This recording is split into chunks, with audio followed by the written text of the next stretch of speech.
Hi అండి, welcome to దీత్యాస్ kitchen.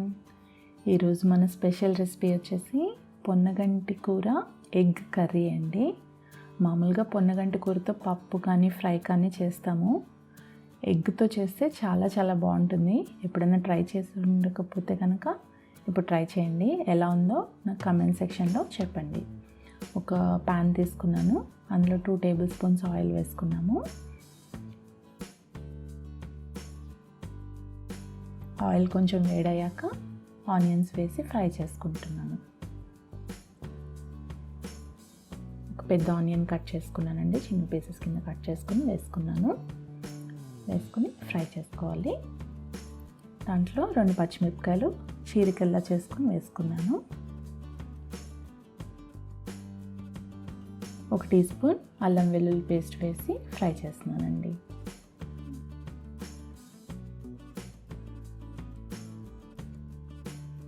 ఇప్పుడు salt 1 tea spoon, కొంచెం పసుపు వేసి ఫ్రై చేద్దాము. అలా చేస్తే ఏంటంటే కొంచెం ఆనియన్స్ తొందరగా వేగిపోతాయి.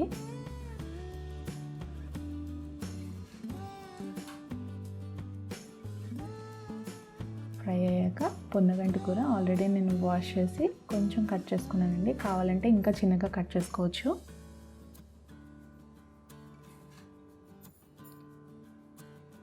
ఆకు కదండి, కొంచెం వేడయ్యాక దగ్గర పడుతుంది. 1 నిమిషం వేగేటప్పటికి ఇలా దగ్గరకు అయిపోతుంది. ఇప్పుడు అందులో కారం వేస్తున్నాను. ఒక 2 టీ స్పూన్లు ధనియాల పొడి 1 టీ స్పూన్ వేసి అంతా కలుపుకోండి.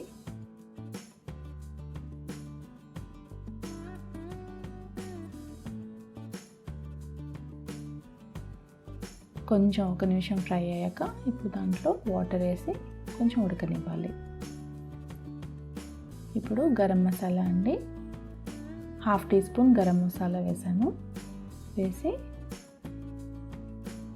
కొంచెం సేపు ఉడికిన తర్వాత ఇప్పుడు అందులోకి 2 ఎగ్స్ చితక్కొట్టి వేసుకున్నానండి.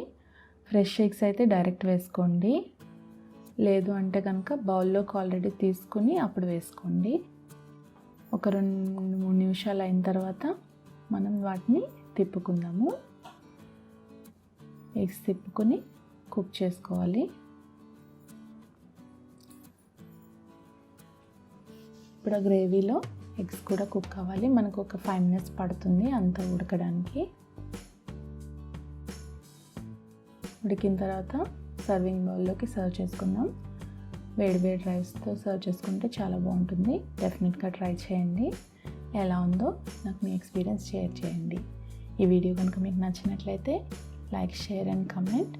Please subscribe to our channel Deethya's kitchen.